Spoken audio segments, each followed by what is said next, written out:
Hello everyone, आप सभी को आर के सेन का प्यारा प्यारा सा गुड मॉर्निंग।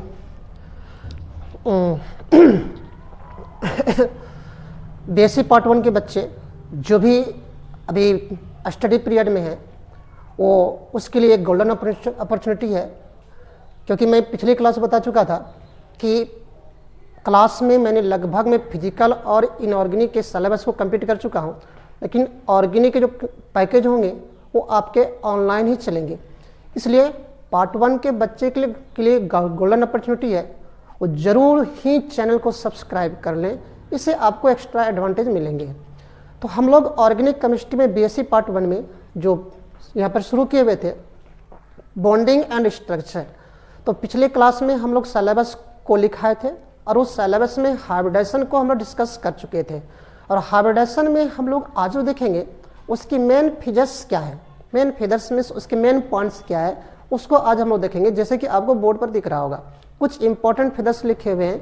टाइम को सेव करने के लिए हमने पहले बोर्ड पर लिखा हूँ, इसके अलावा फिर जो पॉइंट्स है वो मैं आपको लिख दूंगा। तो देखो बाबू, हाइब्रिडाइजेशन मैंने कहा था, पिछले क्लास में मैंने बताया था कि हाइब्रिडाइजेशन में क्या होते हैं कि किसी भी एटम के जो वैलेंस सेल के ऑर्बिटल्स होते हैं जिसमें कि अनपेयर्ड इलेक्ट्रॉन्स होते हैं वही इन्वॉल्व होते हैं हाइब्रिडाइजेशन में। तो हाइब्रिडाइजेशन को हमने क्लियर किया था, लेकिन आज हम लोग ये देखेंगे कि हाइब्रिडाइजेशन के क्या क्या इंपॉर्टेंस हैं। जैसे कि आपको पहला पॉइंट दिख रहा होगा कि हाइब्रिडाइजेशन इज हाइपोथेटिकल प्रोसेस। किसी भी मॉलिक्यूल्स में जो बॉन्ड्स बनते हैं, बॉन्ड्स बनने के दौरान वो पहले अपने आप को हाइब्रिडाइज करती है, ये मानव प्रोसेस होते हैं, लेकिन इसलिए इसको हम लोग क्या बोलते हैं, इट इज हाइपोथेटिकल प्रोसेस। तो हमने पिछले क्लास बताया था कि हाइब्रिडेशन में करते क्या है, होता क्या, एटॉमिक ऑर्बिटल मिक्स होती है। वैसे एटॉमिक ऑर्बिटल जो डिफरेंट शेप के होते हैं, जिसकी एनर्जी लगभग अप्रोक्सीमेटली समान होते हैं, बस अलग भी कह सकते हैं हम लोग, आपस में मिक्सिंग होगी, आपस में मिक्स करोगे और इक्वल नंबर ऑफ उसमें क्या होते हैं, हमें एक ऑर्बिटल्स मिलती है, इसको नाम देते हैं हम लोग हाइब्रिड ऑर्बिटल्स बोलते हैं, और इस प्रोसेस को नाम दिए थे तब हम लोग हाइब्रिडाइजेशन। लेकिन बातें ये होती है जब हम लोग ऑर्बिटल्स को मिलाएंगे तो वहाँ प्रोसेस किस प्रकार के होंगे, क्या वो एक्सोथर्मिक होगा, क्या वो एंडोथर्मिक होगा, या फिर वो किसी प्रकार के प्रोसेस को नहीं दिखाएंगे। तो वही मैंने लिखा यहाँ पे कि जब हाइब्रिडाइजेशन जो होते हैं, जब उसमें ऑर्बिटल्स को मिलाते हैं, it is neither exothermic process और नॉर एंडोथर्मिक प्रोसेस। मार्क कर लो, बहुत ही इंपॉर्टेंट पॉइंट है बाबू, कि पहला तो पॉइंट ये लिखा हुआ था कि it is hypothetical process. Hybridization किस प्रकार के प्रोसेस होते हैं, हाइपोथेटिकल प्रोसेस होते हैं। हाइब्रिडेशन जो हम लोग ऑर्बिटल्स को मिलाते हैं, इसमें ना तो एनर्जी बाहर निकलती है और ना ही एनर्जी को गेन करती है। दैट मीन्स वही लिखा हूं, it is neither exothermic nor endothermic process. ये ना ही तो एक्सोथर्मिक प्रोसेस होते हैं और ना ही एंडोथर्मिक प्रोसेस होते हैं। तीसरा पॉइंट लिखा हुआ है, in hybridization valence shell orbitals having unpaired electrons take part. Okay बाबू, बहुत ही इंपॉर्टेंट पॉइंट्स है कि हाइब्रिडाइजेशन में वैसे एटॉमिक ऑर्बिटल्स इन्वॉल्व होते हैं वैलेंस सेल के जिसमें अनपेयर्ड इलेक्ट्रॉन्स होते हैं, बट याद रखना है ऑर्बिटल्स इन्वॉल्व होते हैं, उसके इलेक्ट्रॉन इन्वॉल्व नहीं होते हैं। वही लिखा हूं, in hybridization valence shell orbital having orbitals having unpaired electron takes part but not electron of valence shell। लेकिन वैलेंस सेल के इलेक्ट्रॉन इन्वॉल्व नहीं होते हैं। ठीक है, अच्छा उसके बाद देखो नेक्स्ट पॉइंट क्या है कि जब हम लोग हाइब्रिडाइजेशन कराते हैं, मैं पिछले क्लास में बताया था कि जितना एटॉमिक ऑर्बिटल इन्वॉल्व होंगे हाइब्रिडाइजेशन में, वो सारे एटॉमिक ऑर्बिटल जो हाइब्रिडेशन इन्वॉल्व होंगे, equal number of hybrid orbitals भी बनेंगे। अगर 4 एटॉमिक ऑर्बिटल इन्वॉल्व हो रहे हैं हाइब्रिडेशन में तो 4 आपको हाइब्रिड ऑर्बिटल्स बनेंगे। 5 अगर 3 इन्वॉल्व हो रहे हैं तो 3 बनेंगे, 2 इन्वॉल्व हो रहे हैं तो 2 बनेंगे। तो वही मैं लिखा हूं कि number of formed hybrid orbitals are equal to number of atomic orbitals. Atomic orbital जितना इन्वॉल्व होंगे हाइब्रिडाइजेशन में उतना ही आपको क्या होंगे, हाइब्रिड ऑर्बिटल्स बनेंगे। Number of formed hybrid orbitals, hybrid orbital की संख्या जो बनेंगी are equal to number of atomic orbitals, उतना ही बनेंगे जितना कि एटॉमिक ऑर्बिटल्स इन्वॉल्व होंगे। तो आप लोग क्या करें, जल्दी से स्क्रीनशॉट ले लें या तो फिर क्या करें जल्दी से लिखें। हम आपको कुछ समय, कुछ मिनट का समय दे रहा हूं, ठीक है, जल्दी लिखोगे।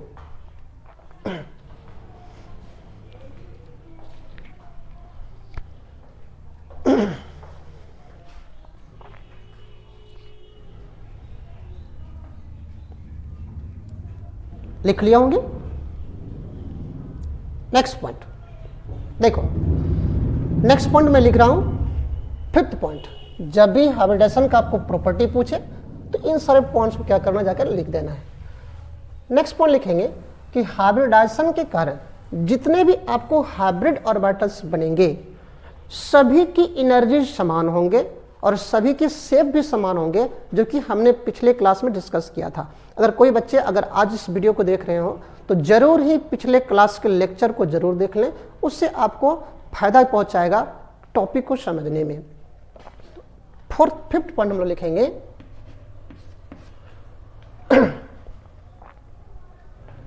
The hybrid orbitals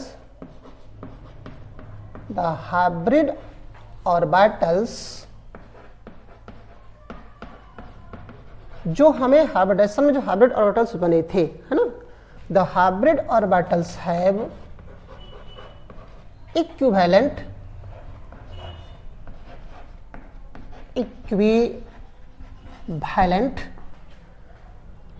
shape and energy।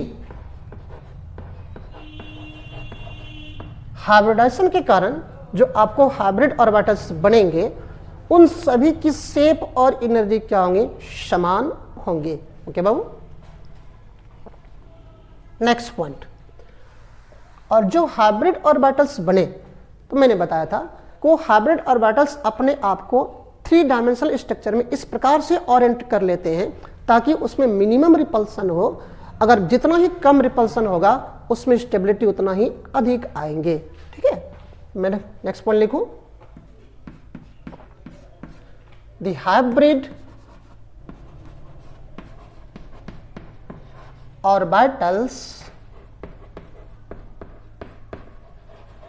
are oriented in space in such a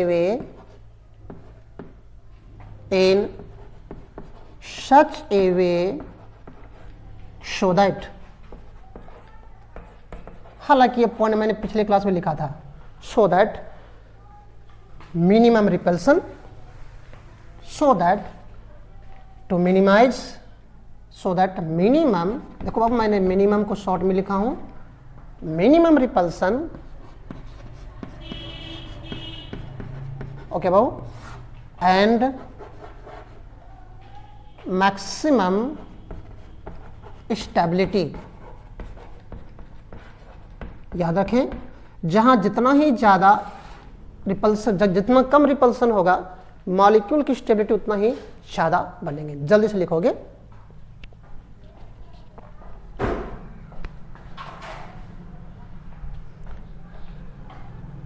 next point है बहुत वाइटल पॉइंट, बहुत ही वाइटल पॉइंट। देखो बेटा, जैसे हमारे इस पहले इसको हटा देता हूं, बहुत ही इंपॉर्टेंट पॉइंट, बहुत ही वाइटल पॉइंट्स हैं, केयर करोगे। जैसे कि CH4 मॉलिक्यूल्स बना, CH4 मॉलिक्यूल से हम लोग जानते हैं कि जो कार्बन है, कार्बन के साथ 4 हाइड्रोजन आकर क्या है, जुड़ रहे हैं। ओके बाबू, तो जब ये बॉन्ड बना होगा, बनता है, कार्बन हाइड्रोजन से जुड़ते हैं, तो पहले कार्बन एटम के जो वैलेंस इलेक्ट्रॉन थे, वैलेंस और शेल के ऑर्बिटल जो थे, मैंने बताया था पिछले क्लास में, इस प्रकार से 1s 2s 2p, इसमें 1 था, इसमें 3 था, आप देख सकते हो इस प्रकार से बाबू। तो पहले कार्बन एटम के जो 4 वैलेंस शेल के जो ऑर्बिटल्स थे जिसमें अनपेयर्ड इलेक्ट्रॉन थे, पहले आपस में हाइब्रिडाइज करते हैं, और जब हाइब्रिडाइजेशन करते हैं, ओके बाबू, उसी दौरान क्या होते हैं, हाइड्रोजन एटम के जो थे इस प्रकार से स्ट्रक्चर था, इस प्रकार से स्ट्रक्चर था। ये चारों एटॉमिक ऑर्बिटल हाइब्रिड ऑर्बिटल बनाए थे और हाइब्रिड ऑर्बिटल जब बने थे तो उसका अरेंजमेंट इस प्रकार से था, हम लोगों ने देखा था इस प्रकार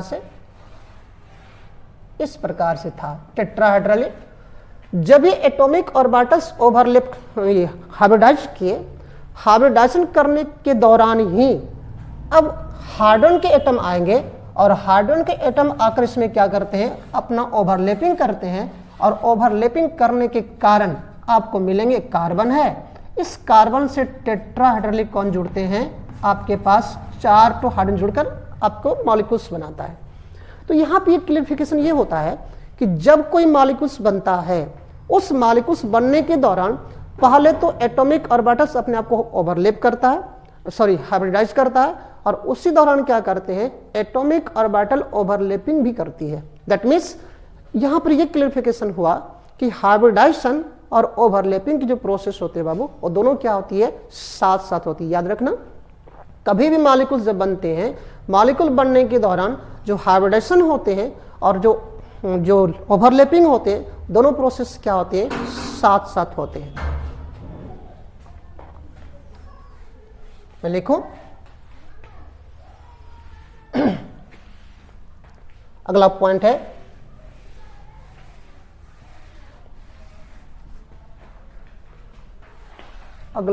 है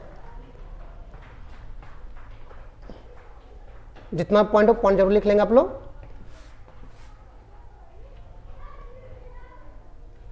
हाइब्रिडाइजेशन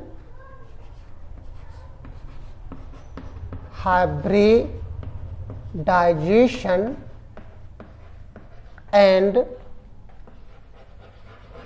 ओवरलैपिंग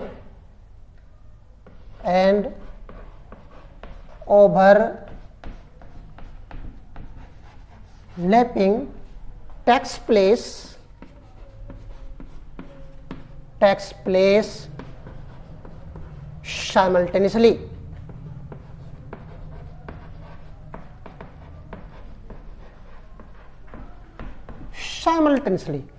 हाइब्रिडाइजेशन और ओवरलैपिंग दोनों क्या होते हैं, साथ साथ होते हैं। हाइब्रिडाइजेशन और ओवरलैपिंग दोनों प्रोसेस साथ साथ होते हैं। ठीक है, मैंने लिखा hybridization and overlapping takes place simultaneously, कि जब भी कहीं मॉलिक्यूल का फॉर्मेशन होता है, बहुत ही मेजर पॉइंट है कि वहां पे हाइब्रिडाइजेशन और ओवरलैपिंग दोनों प्रोसेस क्या होती है बाबू, साथ साथ होती है। लिख लोगे। नेक्स्ट पॉइंट देखो बेटा, मैंने कहा था कि जब जितना ही ज्यादा मैक्सिमम ओवरलैपिंग होगा, जैसे एक ऑर्बिटल इधर से दूसरा ऑर्बिटल इधर से है, जितना ही ज्यादा मैक्सिमम ओवरलैपिंग होगा उतना ही ज्यादा स्ट्रॉन्ग बॉन्ड का फॉर्मेशन होती है। ओके बाबू, तो मैक्सिमम ओवरलैपिंग तभी हो सकती है जब तक एटॉमिक ऑर्बिटल अपने आप को, सारे एटॉमिक ऑर्बिटल अपने आप को इक्विवेलेंट एनर्जी में ना ढाल ले, अपने आप को समान शेप में ना ढाल ले। दैट मीन्स वो पहले अपने आप को हाइब्रिडाइज करती है।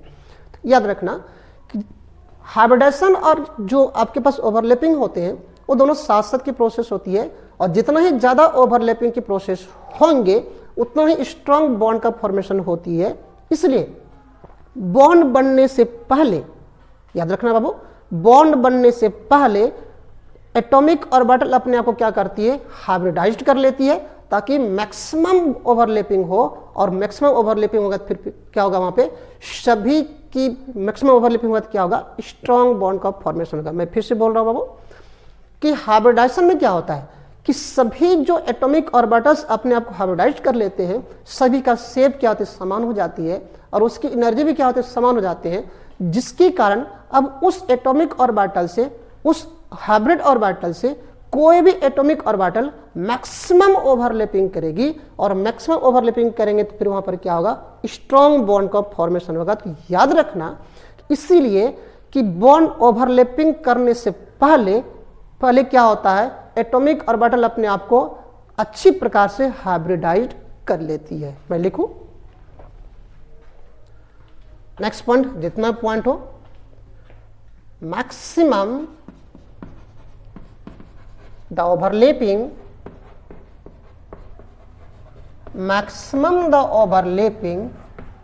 strong will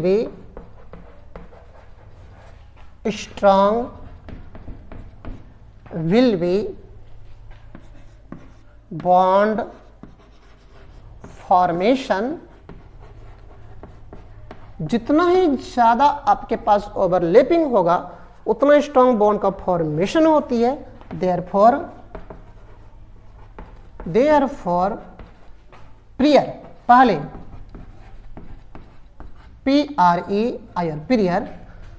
prior to bond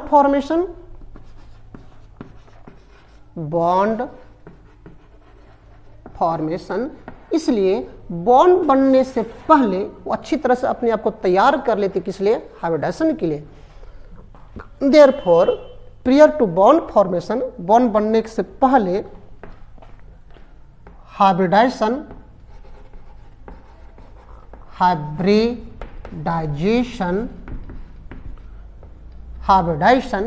takes place. Okay बाबू, दोनों प्रोसेस साथ साथ होते हैं, लेकिन साथ साथ में किस प्रकार से होंगे कि पहले जो बॉन्ड बनेंगे, बनने से पहले अपने आप को हाइब्रिडाइजेशन अच्छी प्रकार से कर लेती है, और हाइब्रिडाइजेशन करने के ठीक उसी दौरान क्या होंगे, आपस में ओवरलैपिंग करके बॉन्ड का फॉर्मेशन करेंगे। तो ये इंपॉर्टेंट फिगर्स थे किसके? आपके हाइब्रिडाइजेशन के। हाइब्रिडाइजेशन के बारे में अगर पूछे इंपॉर्टेंट फिगर्स क्या है, इंपॉर्टेंट प्रॉपर्टी क्या है, तो आप इसे आकर लिख कर क्या करोगे, आ जाओगे। ठीक है, आ जाओ। तो देखो, आपसे क्वेश्चन जो पूछते हैं खास करके इथीन मॉलिक्यूल का ऑर्बिटल डायग्राम पूछता है, इथिलीन मॉलिक्यूल का डायग्राम, इथेन का, इथीन का और इथाइन का, इस तीनों का आपको ऑर्बिटल डायग्राम पूछता, ऑर्बिटल स्ट्रक्चर पूछता है। दैट मीन्स मॉलिक्यूल का स्ट्रक्चर पूछता है, वो कैसे बनती है। लेकिन हम लोगों को क्या करना पड़ेगा, यहाँ पर जो हाइब्रिडेशन लोग पढ़े, तो हम लोग हाइब्रिडेशन कैसे निकालें, इस पर डिटेल्स स्ट्रक्चर, इस पर डिटेल्ड स्टडी बाबू हम लोग कर चुके हैं। लेकिन फिर भी जो भी नए बच्चे इसमें ज्वाइन कर रहे हैं, वो उसके लिए मैं क्या कर रहा हूँ, थोड़ा सा हेल्प के रूप में उसे फिर से बता देता हूँ। ठीक है, आ जाओ। आखिर हाइब्रिडेशन कैसे निकालूं? Rule to calculate hybridization, rule to calculate hybridization, rule to find out hybridization। Hybridization को हम लोग कैसे प्राप्त करें, तो मैं आपके पास दो रूल देता हूं। पहला है स्ट्रक्चरल मेथड,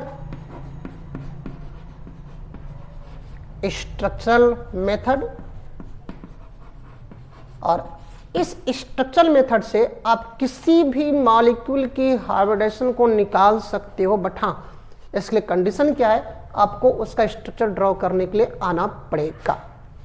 लेकिन कुछ ऐसे भी मॉलिक्यूल्स हैं, कुछ ऐसे भी आयंस हैं जिसमें कि सिंगल सेंट्रल एटम होगा। ओके बाबू, इससे हम लोग किसी भी मॉलिक्यूल का हाइब्रिडेशन निकाल सकते हैं, चाहे उसमें एक सेंट्रल एटम हो या एक से अधिक हो। ओके बाबू, लेकिन दूसरा मेथड है, फॉर्मूला मेथड है, उससे हम लोग सिर्फ वैसे मॉलिक्यूल का या वैसे आयन का, सिंपली बोल दें वैसे स्पीशीज का हम लोग हाइब्रिडेशन निकाल पाएंगे जिसमें एक सेंट्रल एटम हो। ओके बाबू, उसका नाम है स्ट्रक्चरल मेथड के बाद फार्मूला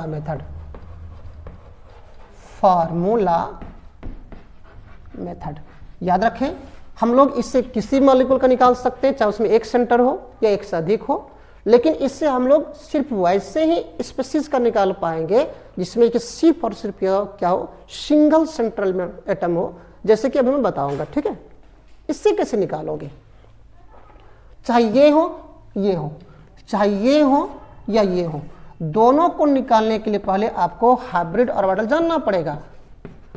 हाइब्रिड ऑर्बिटल, ओके बाबू, जिससे हम लोग किसे दिखाते हैं, H दिखाते हैं, चाहे ये विधि हो ये विधि हो। क्योंकि आप जब हाइब्रिडेशन लोग क्या करते हैं, एटॉमिक ऑर्बिटल्स को मिलाते हैं, मिलाने पर हाइब्रिड ऑर्बिटल बनती है। अब कितना हाइब्रिड ऑर्बिटल बना, चाहे इस विधि में हो चाहे इस विधि में हो। दोनों विधि में हम लोग क्या करेंगे, पहले हाइब्रिड ऑर्बिटल निकालेंगे। ठीक है, अगर हाइब्रिड ऑर्बिटल निकल कर मुझे 2 आई, मिलाओगे तो मिलाने के लिए कम से कम 2 एटॉमिक ऑर्बिटल चाहिए। 2 एटॉमिक ऑर्बिटल मिलाओगे 2 हाइब्रिड ऑर्बिटल बनेंगे, 3 मिलाओगे 3 बनेगी, 4 मिलाओगे 4 बनेंगे, तो कम से कम 2 चाहिए। यदि हाइब्रिड ऑर्बिटल का नंबर 2 आ रही है तो हमें वहां पर जो हाइब्रिडाइजेशन मिलेंगे बाबू, वो क्या मिलेंगे, sp मिलेगा, है ना। यदि हाइब्रिड ऑर्बिटल की नंबर आपको 3 आती है तो हमें वहां पर जो हाइब्रिडाइजेशन मिलेंगे वो किस प्रकार का मिलेगा, sp2 मिलेगा, है ना। मतलब एक s को 2 p को, इसमें क्या बाबू, एक s को और एक p को। यदि मिलाने पर हाइब्रिड ऑर्बिटल के नंबर आपके पास 4 आते हैं, इसका सिंपल सी मीनिंग है कि मैंने हाइब्रिडेशन कितना पाया, sp3 पाया।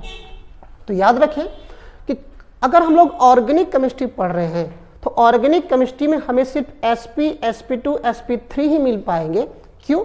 क्योंकि ऑर्गेनिक केमिस्ट्री में पढ़ने के लिए मुझे ऑर्गेनिक कंपाउंड चाहिए और ऑर्गेनिक कंपाउंड में मुझे कार्बन एटम चाहिए और कार्बन एटम मैक्सिमम में 4 ही बॉन्ड बना सकती है। इसलिए वहां पे हम लोग या तो sp आएगा, sp2 आएगा, sp3 आएगा, इससे ज्यादा नहीं आएगा।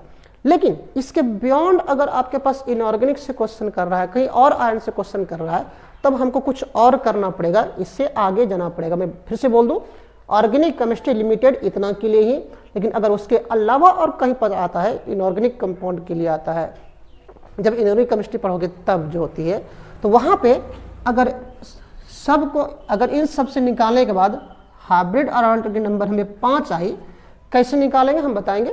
ठीक है, तो हमें जो हाइब्रिडाइजेशन मिलेंगी वो कितना मिलेगा, sp3d मिलेंगी। ओके बाबू, अगर इन सब को जोड़ने पर, अगर इन सब के द्वारा जो हमें हाइब्रिड ऑर्बिटल के नंबर 6 आ जाए,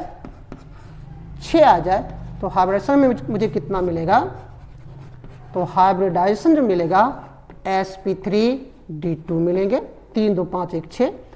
अगर मुझे हाइब्रिड ऑर्बिटल के नंबर चाहे इस मेथड से या इस मेथड से निकल कर मुझे 7 आता हो तो हाइब्रिडाइजेशन कितना आएगा बाबू, हमें पास sp3d3 आएगा। ठीक ना, इससे मैक्सिमम नहीं जाना है। ऑर्गेनिक में हमें मैक्सिमम यहीं तक मिलेंगे, लेकिन इनऑर्गेनिक जब पढ़ोगे तो हमें ये सब भी हाइब्रिडाइजेशन मिलेंगे। ठीक है, कैसे निकालूं, पहले इतना सा जल्दी क्या करो, आप स्क्रीनशॉट ले लो। ठीक है,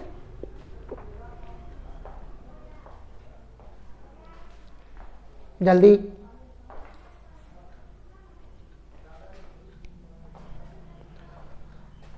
हो गया होगा। तो पहले हम लोग क्या करते हैं, इस स्ट्रक्चरल मेथड से हम लोग हाइब्रिडेशन को निकालते हैं। ठीक है, जो कि ऑर्गेनिक कंपाउंड में पर्टिकुलर हम लोग यहाँ पर देखेंगे, और उसके अलावा हम लोग यहाँ पर भी कुछ काम अधिक करेंगे जहाँ से क्वेश्चन 12 पूछता है। स्ट्रक्चरल मेथड, पहला स्ट्रक्चरल मेथड, तब चलेंगे हम लोग फार्मूला मेथड से।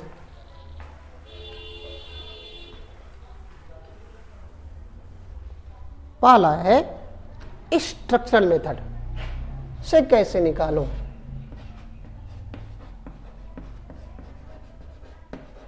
स्ट्रक्चरल मेथड, ओके बाबू। इसमें हाइब्रिड ऑर्बिटल कैसे निकालें हम लोग, नंबर ऑफ हाइब्रिड ऑर्बिटल्स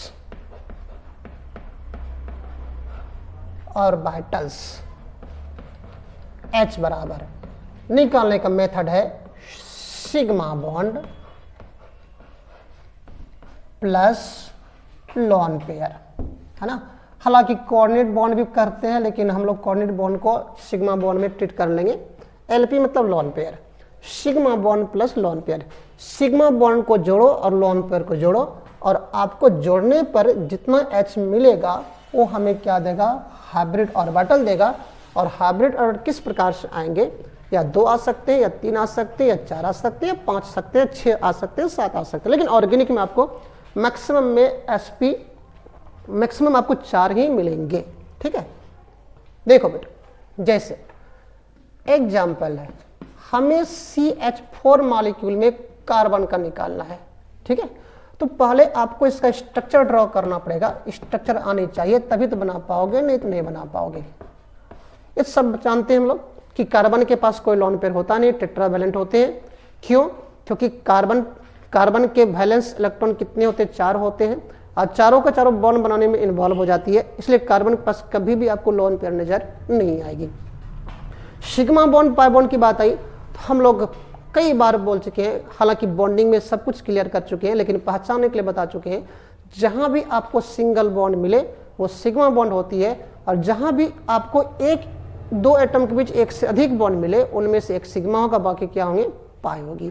तो जैसे देखो यहाँ पर सब सिंगल बॉन्ड है, तो यहाँ पे सिग्मा बॉन्ड कितना हमारे पास है? सिग्मा बॉन्ड 4 है। हमें लोन पेयर जो सेंट्रल एटम का, हमें सेंट्रल, याद रखें, हमें सेंट्रल एटम का ही जनरली हाइब्रिडेशन फाइंड आउट करनी होती है, ठीक है। लोन पेयर तो होता नहीं है, जोड़ोगे तो हमें जोड़ने पर क्या मिलेंगे? हाइब्रिड ऑर्बिटल मिलेंगे। और कितना मिला बाबू? 4, और 4 हो तो हाइब्रिडेशन क्या होगा? sp3।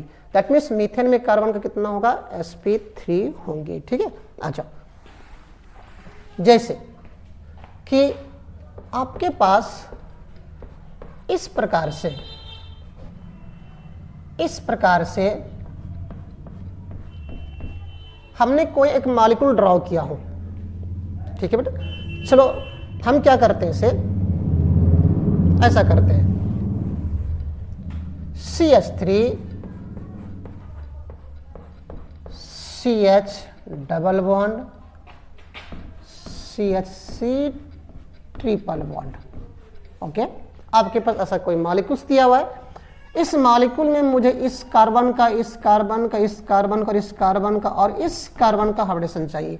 तो उसके लिए आपको क्या करना पड़ेगा? उस मॉलिक्यूल में देखो कितना सिग्मा है, कितना लोन पेयर उस एटम के अराउंड, ठीक है। अगर इसका मुझे निकालना है तो मुझे पहले यहाँ H निकालना पड़ेगा। H मतलब सिग्मा प्लस लोन पेयर।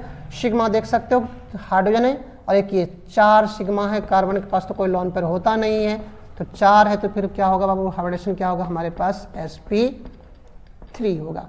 इसके पास देख लो, एक हाइड्रोजन इधर सिग्मा बनाएगा, एक ये दूसरा हुआ, और 2 एटम के बीच एक से अधिक बॉन्ड है, इनमें से एक हो गया, है ना। तो एक हाइड्रोजन का एक सिंगल हो गया, एक ये 2 हो गया, एक ये 3।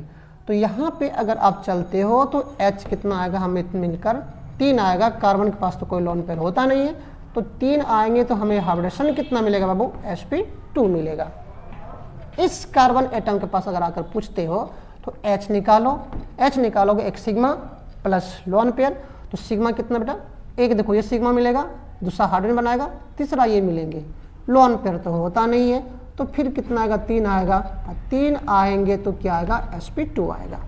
उसी प्रकार से आप इसके पास पहुंच सकते हो, आप H निकाल लो, सिग्मा प्लस लोन पेयर, देखो एक सिग्मा इधर दिख रहा है, और इस 2 एटम के बीच, अगर 2 एटम के बीच एक से अधिक बॉन्ड मिले उनमें से एक सिग्मा होगा, बाकी क्या होंगे? पाई होंगे। एक बॉन्ड कितना हो गया? 2 हो गया। लोन पेयर तो कार्बन के पास होती नहीं है, और 2 हुआ तो फिर क्या आएंगे? sp आएंगे, ठीक है। उसी प्रकार से इसमें आकर पूछो कि आपके पास H कितना है, हाइब्रिड ऑर्बिटल कितने मिलेंगे? तो बाबू देखो, एक सिग्मा बॉन्ड ये हुआ, एक इसके चारों तरफ, इधर आओगे तो फिर क्या यहाँ पर इस में से कोई एक ले लो, 2 ही मिलेंगे, लोन पेयर तो होता नहीं है, अब 2 हुआ तो फिर हमें क्या मिलेगा? sp मिलेगा, है ना। तो देखो ऑर्गेनिक केमिस्ट्री में हाइब्रिडेशन को निकालने की जरूरत नहीं पड़ती है, वहाँ सिंपली आप ट्रिक इस्तेमाल कर सकते हो। जहाँ भी कहीं सिंगल बॉन्ड दिखे कार्बन एटम के बीच, वहाँ पे sp3 आएगा। जहाँ भी डबल बॉन्ड दिखे वहाँ पे प्रत्येक एटम का क्या आएंगे? sp2 आएगा।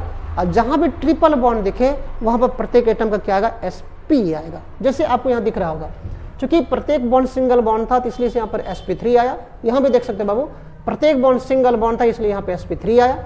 यहाँ पर देखो कि इनमें से डबल बॉन्ड आ गई, इसलिए इसका भी कितना होगा? sp2 होगा, इसका भी कितना होगा? sp2 होगा। और जहाँ भी ट्रिपल बॉन्ड आए, कहीं भी दिखता हो ट्रिपल बॉन्ड, तो वहाँ पे प्रत्येक एटम कितना होगा? sp होंगे, ठीक है। तो जल्दी से आपसे ऑर्गेनिक के हाइब्रिडेशन पूछने वाले हैं नहीं। अगर ऑब्जेक्टिव में पूछते हैं तो कहाँ से? इनऑर्गेनिक से पूछते हैं। लेकिन आपको जो हमको ऑर्गेनिक में शुरू करना है, ऑर्गेनिक मॉलिक्यूल का हाइब्रिडेशन देखना है, ना कि इनऑर्गेनिक। लेकिन हम क्या करते हैं, आपको एज ए हेल्पफुल एजेंडा के लिए हम आपको उन सारे सेक्शन को बता देते हैं जो कि इनऑर्गेनिक से भी क्वेश्चन कर डालता है। ठीक है, वो कौन था बाबू? Formula method. कौन था वो? Formula method. ये आप बचपन से करते आए हैं, लेकिन वहां पे जो इनऑर्गेनिक क्वेश्चंस हैं उसे थोड़ा भी हैंडल कर लो। ठीक है, तब हम लोग अगले क्लास में क्या देखेंगे? मॉलिक्यूल का स्ट्रक्चर, जो कि बहुत इंपॉर्टेंट है। B, formula method. Formula method थोड़ा सा ये क्या है, इसके लिए आपको पीरियोडिक टेबल की जानकारी होनी चाहिए, है ना। इसमें हाइब्रिड ऑर्बिटल H बराबर कैसे निकालते हैं? Half into V plus X minus C plus A. Okay बेटा, half into V plus X minus C plus A, जहां पर V क्या बताती है? V वैलेंस इलेक्ट्रॉन बताते हैं। किसके बाबू? ऑफ सेंट्रल एटम, है ना। सेंट्रल एटम के वैलेंस इलेक्ट्रॉन को कौन बताती है? V बताती है। ओके, X क्या बताता है? ये जो X है ये मोनोवैलेंट एटम को बताएगा। जो सेंट्रल एटम है उस सेंट्रल एटम से कितना मोनोवैलेंट एटम जुड़े हुए। मोनोवैलेंट मतलब जो कि एक बॉन्ड बनाती है, और एक बॉन्ड बनाने वाले आपके पास दो ही प्रकार के एटम होते हैं, या तो हाइड्रोजन हो या तो हेलोजन हो। ठीक है, यहाँ पे X number of monovalent atoms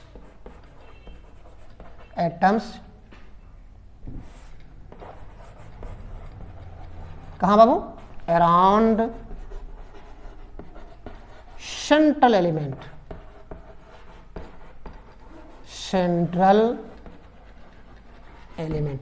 और जनरली X बराबर कौन कौन हो सकते हैं? वो या तो H होंगे या तो हेलोजन होंगे।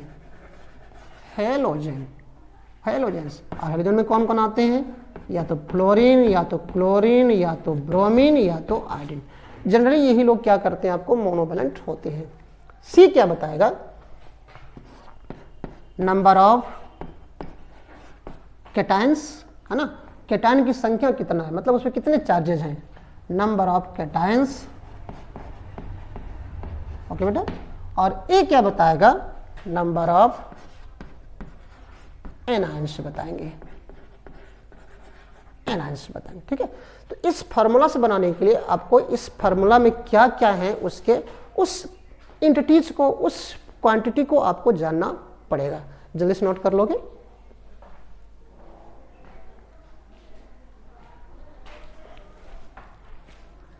कर लिए होंगे?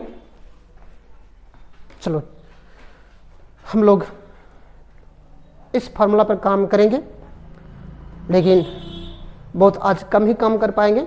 डिटेल्स हम लोग कल काम करेंगे, और काम इसमें करके हम लोग फिर कहाँ चले जाएंगे? उनमें से कुछ मॉलिक्यूल का स्ट्रक्चर देखना है। ठीक है, जैसे बाबू देखो, यहाँ से हम लोग किसी का भी वैसे स्पीशीज का निकाल पाएंगे जिसमें सिंगल सेंट्रल एटम हो। ठीक है, जैसे देखो CH4 हम लोग निकाला था अभी, स्ट्रक्चर मेथड से हम लोग यहाँ से निकालेंगे। पहले H निकालो। H बराबर half into V plus X minus C. V central atom का वैलेंस इलेक्ट्रॉन। यहाँ पे सेंट्रल एलिमेंट कौन है? कार्बन है। कार्बन का वैलेंस इलेक्ट्रॉन कितना होगा? तो अगर किसी का वैलेंस इलेक्ट्रॉन नहीं पता है तो पीरियोडिक टेबल की आइडिया होनी चाहिए। पीरियोडिक टेबल क्या हो, उसमें कैसे पता करेंगे? जो ग्रुप नंबर होता है वही वैलेंस इलेक्ट्रॉन को बताती है। जैसे कार्बन किस ग्रुप का मेंबर है बाबू?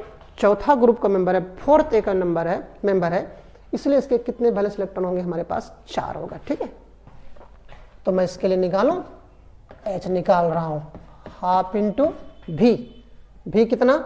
सेंट्रल एलिमेंट का वैलेंस इलेक्ट्रॉन चाहिए, और इसके कितना वैलेंस इलेक्ट्रॉन होते हैं? 4 होता है। ठीक है, X मुझे X चाहिए, इसमें मुझे X चाहिए। X मोनोवैलेंट एटम की संख्या, तो यहाँ पे हाइड्रोजन कितने बाबू संख्या में? 4 है, क्योंकि हाइड्रोजन कितने होते, क्या होते हैं? मोनोवैलेंट होते हैं। ठीक है, उसके बाद क्या मुझे? C कैटायन चाहिए। क्या C क्या बताएगा? Number of cation. क्या इस पे कोई चार्ज है? क्या पॉजिटिव चार्ज नहीं है, तो हमें वो कितना होगा, 0 होगा। ठीक है, number of cations, sorry minus plus number of anions, A क्या बताएंगे बाबू, ए क्या बताएगा, नंबर ऑफ एनायंस। ना ही तो इस पर कैटायन चार्ज है ना ही एनायन चार्ज है। ठीक है, तो 4 4 8 बटा 2 कितना आ जाएंगे, 4 आएंगे, और 4 आएंगे तो हाइड्रोजन कितना मिलेगा हमको, sp3 मिलेगा। लेकिन हम लोग इस फार्मूला से ये कह लेंगे कि हम लोग इस प्रकार के मॉलिक्यूल का स्ट्रक्चर ड्रॉ करें, इस प्रकार के मॉलिक्यूल का स्ट्रक्चर ड्रॉ करें, इस प्रकार का, तो शायद हम लोग नहीं कर पाएंगे। ठीक है, शायद हम लोग नहीं कर पाएंगे। क्यों? क्योंकि ये जो फार्मूला है आपको सिर्फ वैसे स्पीशीज पर वैलिड हो पाएंगे जिसके सेंट्रल एलिमेंट कितने होते हैं, मात्र 1 होते हैं। अब इसमें देखो, इसके साथ घुमाओगे तो इसकी ये सेंट्रल एलिमेंट ये हो जाएगा, यहाँ पर निकालोगे इसका सेंट्रल एलिमेंट ये हो जाएगा, तो हम लोग यहाँ पर इस पर अप्लाई नहीं कर पाएंगे। जैसे देखो, समझना बाबू, जैसे हमें SO4 2 माइनस में सल्फर का निकालनी है। ठीक है, जैसे CH3 में मुझे कार्बन का निकालनी है। ओके बेटा, जैसे CH3 माइनस में मुझे कार्बन का निकालनी है। ठीक है, चलो हम लोग बात करते हैं। H = half into V, central element यही है, इसका कितना वैलेंस इलेक्ट्रॉन 6, क्यों? क्योंकि छठे ग्रुप का मेंबर है, प्लस X चाहिए मोनोवैलेंट, लेकिन ऑक्सीजन मोनोवैलेंट होते नहीं है, ऑक्सीजन क्या होता है, डाइवैलेंट होते हैं। मोनोवैलेंट आपको या तो हाइड्रोजन मिलेंगे या तो हेलोजन मिलेगा, लेकिन यहाँ पर ना तो हाइड्रोजन ना हेलोजन है। दैट मीन्स यहाँ पर हमारे पास X क्या नहीं है। नंबर ऑफ कैटायन नहीं है बाबू, 0। नंबर ऑफ एनायन की संख्या कितना है, हमें 2 है। 2 6 2 8, 8 और 2 कितना, 4 आएंगे, और 4 आएंगे तो कितना मुझे sp3 मिलेगा। ठीक है, जैसे देखो कार्बोकैटायन में इस कार्बन का कितना होगा, तुरंत निकाल लो, H बराबर half into V, central element का वैलेंस इलेक्ट्रॉन मुझे 4 होगा, है ना। X कितने बाबू हमारे पास, 3 है। ठीक है, माइनस कैटायन की संख्या कितना, 1 है। एनायन की संख्या 1 भी नहीं है। 4 3 7, 7 में गया 6, 6 बटा 2 कितना, 3, और 3 आएंगे तो कितना आएगा हमारे पास, sp2 आएगा। ठीक है, दैट मीन्स इस कार्बोकैटायन में कार्बन का कितना होगा बाबू, हमें sp2 आएंगे। जैसे देखो इसमें निकालनी है मुझे, जैसे देखो इसमें निकालनी है मुझे, तो कर दूं, चल बात करता हूं। H+ half V, central element ये है 4, X कितने हैं, 3 है। हमें इसमें कोई भी एनायन नहीं है, सॉरी कोई कैटायन नहीं, लेकिन एनायन कितना है बाबू, हमें 1, एनायन की संख्या कितना, 1 है, हमने लगा दिया। 4 3 7 1 8, 8 और 2 कितना, 4, और 4 आए तो कितने आएंगे, sp3 आएगा। इन सब पर डिटेल्स काम हम लोग क्लास में कर चुके हैं। ठीक है, जैसे देखो हमें जेनन ट्राइऑक्साइड में इसका निकालनी है, बड़ी आराम से निकालेंगे हम लोग। तो S तो निकालो पहले, half into V, central element xenon है, और जेनन जो है उसके वैलेंस इलेक्ट्रॉन कितने होते हैं, जितने भी इनर्ट गैसेस हैं सिर्फ हीलियम को छोड़कर सभी का वैलेंस इलेक्ट्रॉन कितना होता है हमारे पास, 8 होता है। ठीक है, तो ये कितना, यहाँ पर V का मान कितना रखेंगे, 8 रखेंगे। X यहाँ पर मोनोवैलेंट हमारे पास 1 भी नहीं है, ना ही तो किसी प्रकार के चार्ज हैं। 8 2 कितना आ गया, 4 आया, और 4 आएंगे तो क्या आएगा, sp3 आएगा, है ना। जैसे देखो जेनन टेट्राफ्लोराइड में मुझे जेनन का निकालनी है, निकालेंगे हम लोग। तो क्या लगाऊं, फार्मूला लगाऊं, H = half into V, central element 8, X देखो फ्लोरीन है ना, तो संख्या कितना, 4 हो गया। इस पर किसी प्रकार के चार्ज नहीं है, 8 4 12, 12 और 2 कितना, 6, और 6 आएंगे तो हाइड्रोजन क्या आएगा, sp3, 3 1 4, sp3d2 आएगा, है ना। जैसे देखो जेनन ऑक्सीजन डाइफ्लोराइड, जेनन ऑक्सीजन डाइफ्लोराइड, इसमें मुझे जेनन का निकालनी है। ओके बाबू, जेनन का मुझे निकालनी है, तो निकालूं, H = half into V, central element कौन, जेनन है, कितना बेटा, 8 होती है। X ये तो डाइवैलेंट है, मोनोवैलेंट की संख्या कितना है, 2 है। इस पर ना ही तो किसी प्रकार के चार्ज है, तो 8 2 10 5 हो गया, और 5 बटे 2 कितने आएंगे, सर 8 10 5, 8 2 10 हो गया, और 10 बटे 2 5 आएंगे, और 5 आएंगे तो हाइड्रोजन कितना होगा हमारे पास, sp3 3 1 4 1 5 आएगा, है ना। तो हम लोग इस मेथड से उन सभी आयन का, चाहे आयन हो, केटायन हो, एनायन हो या फिर न्यूट्रल मॉलिक्यूल्स हो, हाइब्रिडेशन निकाल सकते हैं, जिसमें सेंट्रल एलिमेंट कितना होगा, आपको 1 होगा, लेकिन इसके लिए आपको जानना पड़ेगा उसका वैलेंस इलेक्ट्रॉन कितना होगा, उसमें कौन कौन मोनोवैलेंट होते हैं और उस पर कितना चार्ज है। तो वैलेंस इलेक्ट्रॉन को निकालने के लिए हमने ट्रिक दिया कि आप पीरियोडिक टेबल का क्राइटेरिया याद रखो कि जिस ग्रुप का एलिमेंट है उसका जो ग्रुप नंबर ही उसका वैलेंस इलेक्ट्रॉन बताती है। तो देख लो उस किस ग्रुप का एलिमेंट है। मोनोवैलेंट कौन कौन होंगे, या तो हाइड्रोजन होंगे या तो फिर हेलोजन होगा। उसके बाद चार्ज आपको स्पष्ट बता देगा किस पर चार्ज है नहीं है। जिस पे एक चार्ज प्लस चार्ज था, हमने वो एक रख रहा था मान, यहाँ पर -1 चार्ज था तो -1 रख रहा था, कहीं पर -2 था तो -2 रख रहा था। जैसे यहाँ पर देखो, अगर मैं कह दूं PO4 3- में मुझे फास्फोरस का निकालो, बड़े आराम से निकालेंगे हम लोग। H = 1/2 × V सेंट्रल एलिमेंट, है ना। फास्फोरस निक्की पिक्की आसिड सब बीमार किस ग्रुप का मेंबर है बाबू, आपके 5वां ग्रुप का मेंबर है। तो 5वां ग्रुप का तो 5 रखना पड़ेगा। इसके पास कोई X नहीं है, मोनोवैलेंट नहीं है, ना ही तो इस पर कोई कैटायन है, लेकिन एनायन कितना बाबू 3 है ना। तो 5 3 8, 8 2 कितना 4 आया, और 4 आएंगे तो कितना मिलेगा, sp3 आएगा। कितने आएंगे, sp3 आएगा। तो हम लोगों ने आज कवर किया हाइब्रिडाइजेशन क्या था, पिछले क्लास में कवर किए थे। हाइब्रिडाइजेशन के साइलेंट फिदरिक क्या है, उसकी क्या प्रॉपर्टी है, हम लोगों ने आज देखा। और किसी सर्टेन मॉलिक्यूल का हम लोग कैसे हाइब्रिडेशन निकालें। हालांकि ऑर्गेनिक आपको परमिट करेगा sp sp2 sp3 तक ही, लेकिन इनऑर्गेनिक कंपाउंड में या कहीं और अगर घुसते हो तो वहां पे हमको और sp3 से अधिक आ सकते हैं, sp3d sp3d2 आ सकते हैं। तो उसके लिए आप फार्मूला का अप्लाई कर सकते हो, ठीक है। तो इस मेथड से आप हाइब्रिडेशन निकाल सकते हो। लेकिन हमें जो अब नेक्स्ट क्लास में स्टडी करना है वो देखना है, मॉलिक्यूल का स्ट्रक्चर देखना है, ऑर्बिटल स्ट्रक्चर देखना है, खास करके किसका बेटा, इथेन का देखना है, इथीन का देखना है, इथाइन का देखना है। तो उसके लिए हम लोग फिर से क्या करते हैं, नेक्स्ट क्लास में मिलते हैं, ठीक है।